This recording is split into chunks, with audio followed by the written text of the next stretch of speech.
Well, we might actually get to test this thing. In a couple of days, we got a nor'easter storm coming through. Some very high winds.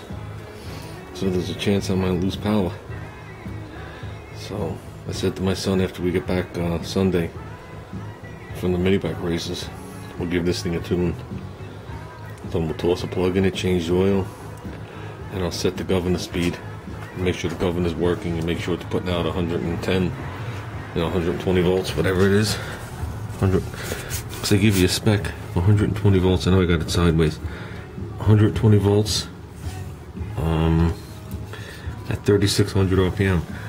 So I'll set this bad boy to 3600 RPM, maybe a hair bit more, and I'll put a load on it and make sure the governor brings it back up to 3600, and I'll put out the right voltage. So I'd hate to fry stuff. So that would be cool. Not that I'm wishing for a storm, but that would be cool to see this thing pay for itself in a week.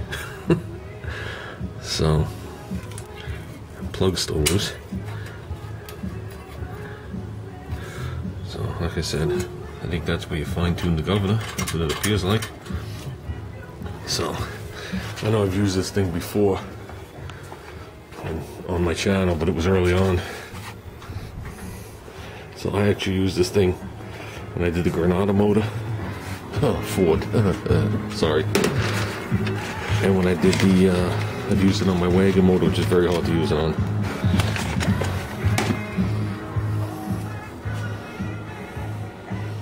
So basically it just measures frequency.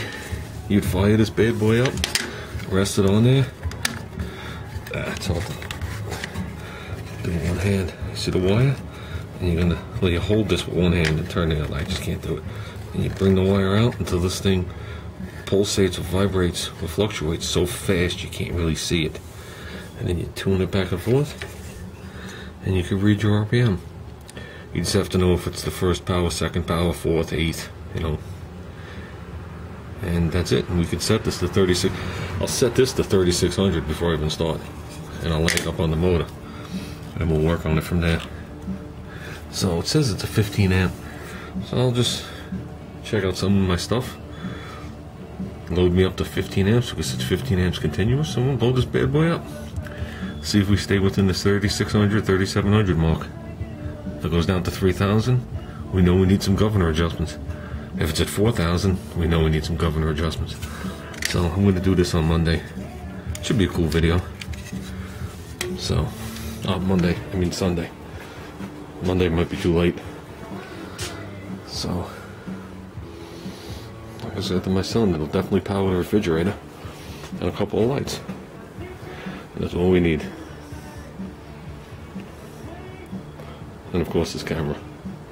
Well, that's it, guys. I'm done. The place is cleaned out. Got all my stuff here. Got a welder. My Rubik's Cubes clamps. Some of my body tools here. The rest are all in a case in the back that I just dug out. We'll be back on this thing in exactly a week, in like 2 days. As soon as Lake Compounds is over. I think what I'm going to do at this point is I'm going to leave the other fender the way it is, and I'm going to do the left front fender. Left front fender is going to require a little more body work, because after a closer examination on it, fender's a good fender. Very thin, like skim in this area.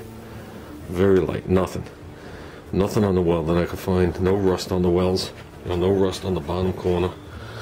No rust in here, all good. Of course I got the molding holes to fill. But right here is an issue. I mean, this tape is up, the other one's sitting flat, and there's definitely a dent, like right here. So, I mean, I talked about that other fender, just removing this front piece, through the spot welds. But in that case, I might do it a little different. Just like when I grafted the corner on the other one, I might actually go away from the seam and come down. So when I fully weld it on, you'll still see a factory seam for my other one, which is mint, and this coming down. So that might be my best bet. But of course I'm going to do that after I do the fender. Look, a little dent there, look at that. Never saw it with a bump. I think that's right with a bump RS.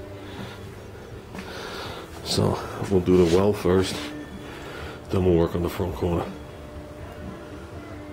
So, and then when both fenders are sanded, I'll fully prep them.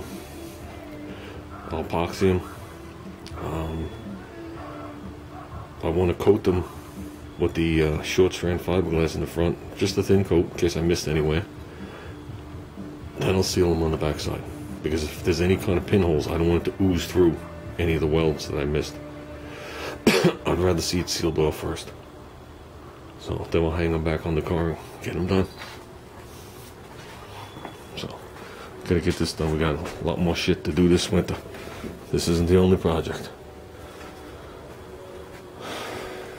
So, well, that's it for now.